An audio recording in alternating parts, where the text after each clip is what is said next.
Shalom saudaraku, bersyukur kepada Tuhan karena kita masih diberikan kesempatan untuk berjumpa kembali bersama dengan saya Pendeta Jakob Setio. Kali ini masih tetap dalam program Sapa Jemaat. Saya rindu mengajak kita bersaat teduh bersama-sama. Mari kita berdoa. Tuhan, kami rindu firman-Mu akan meneguhkan kami, menguatkan kami, dan menuntun kami supaya sepanjang hari ini menjadi hari yang penuh berkat dan penuh dengan kemenangan. Kami siap diberkati oleh kebenaran firman-Mu. Terima kasih Bapa, dalam nama Yesus kami berdoa, haleluya, amin. Firman Tuhan kali ini terambil dari Matius 10 ayat 22 bagian A. Matius 10 ayat 22 bagian A berkata, "Dan kamu akan dibenci semua orang oleh karena namaku."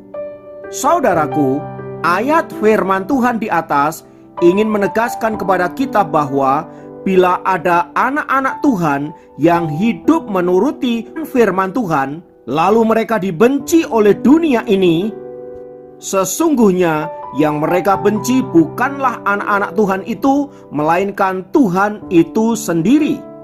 Dengan kata lain, sesungguhnya dunia sangat tidak menyukai Tuhan Yesus.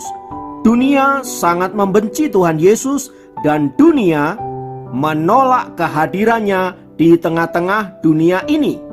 Itulah sebabnya saudaraku, sejak kelahiran Tuhan Yesus sampai pada pelayanannya kurang lebih 33 tahun lamanya, banyak orang menolak dia. Beberapa di antara mereka yang menolak kedatangan Tuhan Yesus adalah Raja Herodes. Ketika berita tentang kelahiran Kristus diberitahukan kepada Raja Herodes oleh orang-orang Majus, Raja Herodes sangat marah dan merasa terancam kedudukannya, sebab dia berpikir bahwa raja yang baru dilahirkan, yaitu Yesus Kristus itu, sewaktu-waktu bisa mengambil alih kerajaan yang ia pimpin. Itulah sebabnya ia kemudian memerintahkan agar bayi di bawah 2 tahun di seluruh tanah Yudea dibinasakan alias dibunuh. Peristiwa itu ingin menggambarkan bahwa sang Raja Herodes menolak kedatangan Kristus, bahkan ingin membunuhnya. Kelompok lain yang juga menolak serta ingin membunuh Yesus adalah para imam-imam kepala, ahli-ahli Taurat, dan para agamawan Yahudi. Mereka ini merasa bahwa kedatangan Yesus adalah ancaman bagi profesi mereka. Sebab pelayanan Tuhan Yesus jauh lebih maju, jauh lebih berkuasa, dan pengikutnya sangat banyak. Karena perasaan iri hati, maka mereka kemudian bersepakat untuk membunuh Tuhan Yesus. Kelompok lain lagi yang juga menolak Tuhan Yesus adalah para pengusaha-pengusaha yang ada di sekitar Israel. Dalam catatan Injil Matius pasal 8 ayat 34, di sana dijelaskan bagaimana para pengusaha peternak babi itu menolak kehadiran Yesus karena dianggap membahayakan bisnis mereka.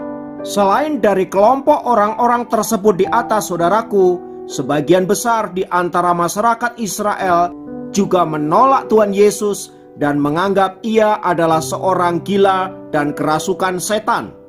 Semua itu ingin menjelaskan kepada kita betapa apa yang ia sampaikan adalah benar adanya, bahwa dunia sedang menolak dirinya.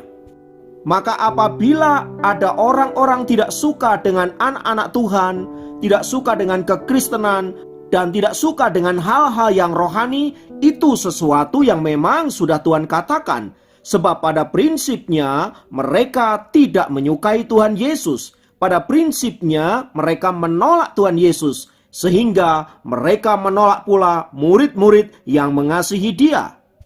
Pertanyaannya adalah, apakah kita juga menjadi bagian dari orang-orang yang sedang menolak Yesus itu? Mungkin kita berkata, tidak. Bukankah aku seorang Kristen?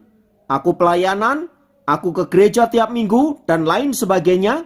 Tapi tahukah Anda, saudaraku, bahwa ketika kita tidak lagi mau mendengarkan firman-Nya, tidak lagi mau mentaati kehendak-Nya, bukankah sesungguhnya kita sedang menolak Dia?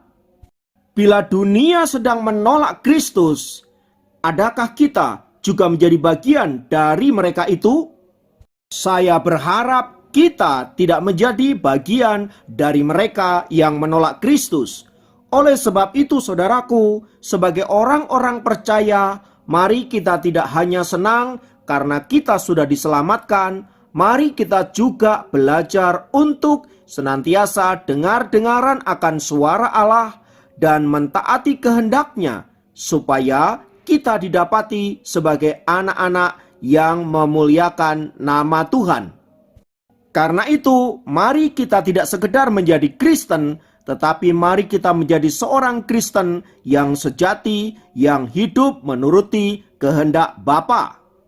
Kiranya firman Tuhan ini memberkati kita semua. Mari kita berdoa.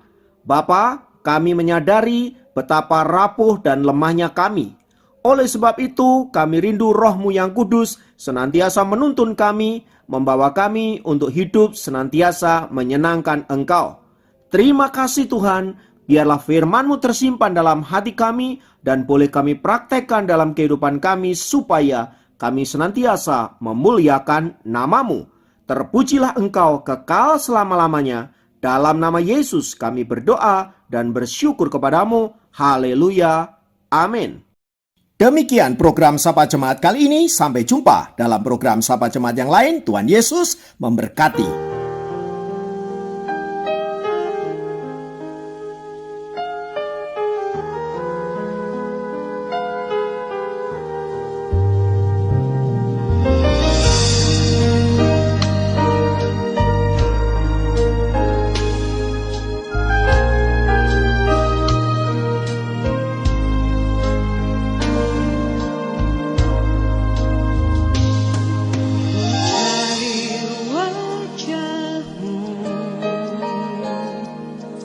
Temukan kasih-Mu, Kau bukan Tuhan yang jauh dariku.